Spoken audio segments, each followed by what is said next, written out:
Hi guys, in this video we are going to implement a neural network from scratch or almost scratch using Python, and the only library that we will need is NumPy, and we will need it for some basic math and matrix multiplication and element-wise operations on matrices. Yeah, so let's load NumPy and also matplotlib just for a little bit of graphing.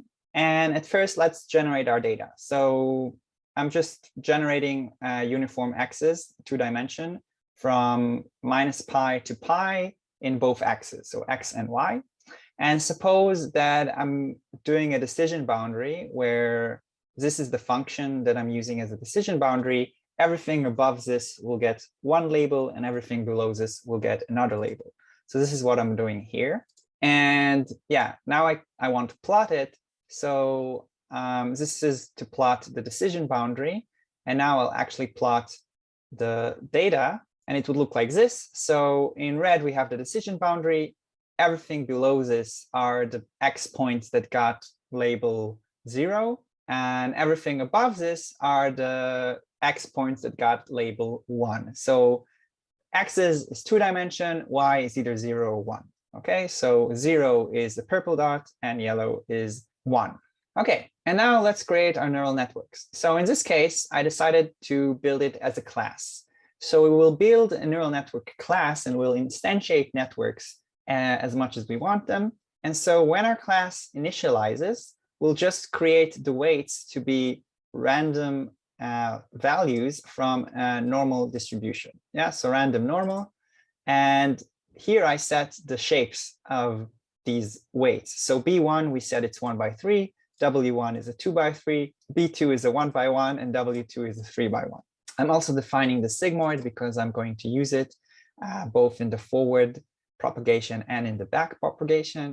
The predict function will just do the forward propagation. So we'll take the x, we'll multiply it by W1, add B1, then pass it through the activation, then take that, multiply it by W2, add B2, and then pass it again through the activation. And this will be our predicted values. This will be our y hat. The loss, which we will need if we want to keep track of the loss, is just the binary cross entropy. So I just coded it up like this here.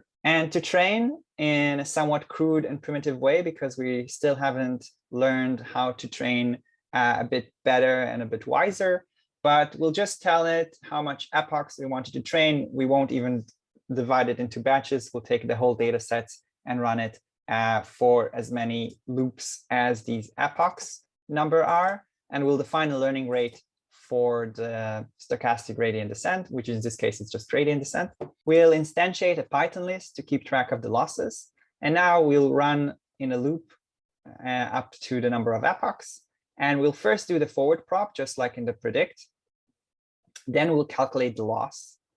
And now we want to do the back prop. So we said that dl dz2, we calculated to be this thing. dl dw2, we calculated to be this thing. So this is the outer product that I mentioned.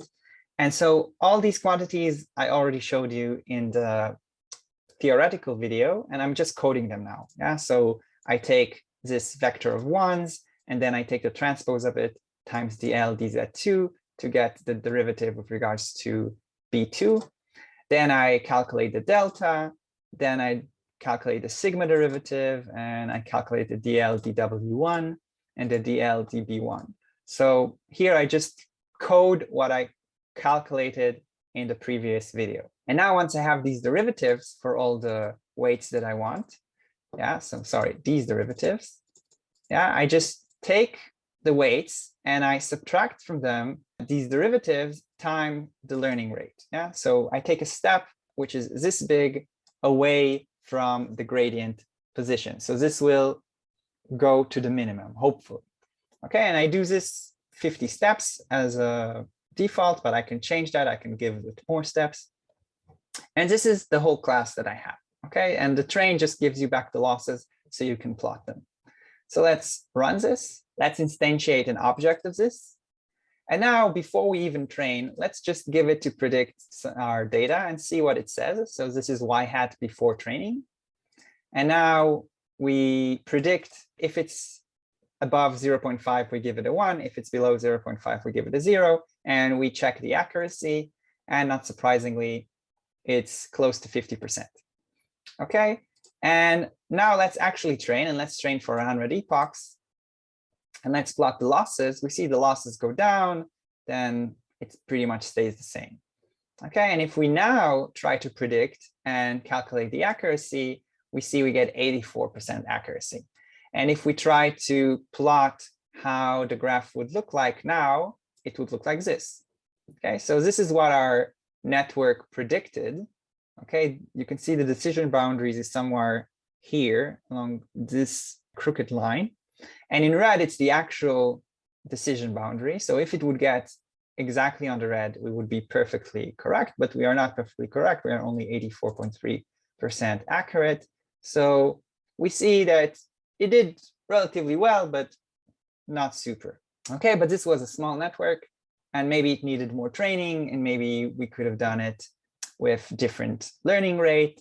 It doesn't matter. This is just so that you can see how to actually code the derivatives. And so this is more or less what TensorFlow or PyTorch does for you. But here we did it ourselves. We calculated by hand. Okay, but this was kind of ugly because we did everything fixed. Let's try to improve it a little bit. Let's say that I can decide on the size of the network. I can give an architecture. Yeah, I can give a list with numbers, and each number will represent the number of neurons in that layer. And let's see how the code would change in this case. And just a small note about notation. So in the theory video, I said that I called this delta, and I multiplied it by this. But in this code, I will take this whole thing to be the delta. This is what I will call delta as a variable. Okay, so this will simplify my code a bit. So here, I'll call this class neural network 2, NN2. And when I initialize it, I want to give it an architecture. So again, an architecture will be a list with numbers, where each number represents the number of neurons in that layer. Okay, so I will save the number of layers, and I will create biases and weights random for each transition from a layer to a layer. So if I have a list of 2, 3, 3, the first W will be a 2 by 3 matrix, and the second W will be a 3 by 3 matrix, etc. Okay, the sigmoid is just like before. The predict, we have to change it. We have to change the forward propagation. Instead of having it written down exactly, we will do it in a loop. Okay, so we have to loop over all the number of operations that we have. So we start by calling A X, and then we take A, we multiply it by W, we add the B, we go through the sigmoid, the activation, and then we do it again and again until we reach the final layer. And in the final layer, we call it Y hat, and we return it. The loss stays exactly the same. The train, well, we have to do the forward prop again, but this time we have to keep our A's, because we will use the A's for computing the derivative, the gradients. So we'll create an A list, and every time we calculate the A's, we will append it to that list. So we will go through the forward propagation exactly the same. We'll just append the A's to the A list. The loss is exactly the same. For the backpropagation, we need again to keep track of our derivative of the W's and derivative of the B's. We'll go over all the layers, but we'll do it in reverse. So if we have, let's say, 2 hidden layers, 4 with the input output, it means we only have 3 layers of calculations. So we will start with 3, go to 2, and go to 1, or in code, we will start with 2 to 1 to 0. Yeah. So here I'm calculating, and I'm calculating it according to the general formulas. Yeah. So the general formulas is that I have the deltas, and here the deltas are already include the A times 1 minus A. And then for the B's, I just take the ones, the vector of 1, and I basically sum the deltas. And for the W's, I just take the inputs, the A's of that layer, I transpose it, put it on the other side, and make it basically an outer product. So this is how I calculate the B's and the W's. And for the delta, I project it to the next layer. And then again, in this case, I'm also taking the A times 1 minus A. Again, it's not exactly what I wrote in the theory, but this is to simplify the code here. Finally, since I did it in reverse, I want to reverse the list so that I have them according to the order, according to the right order. So this is what I do here. And then finally, to do the stochastic gradient descent, I again loop through the number of weights that I have, the number of biases. And for each weight, I take it and I'm taking a step away from the gradient, which is learning rate big.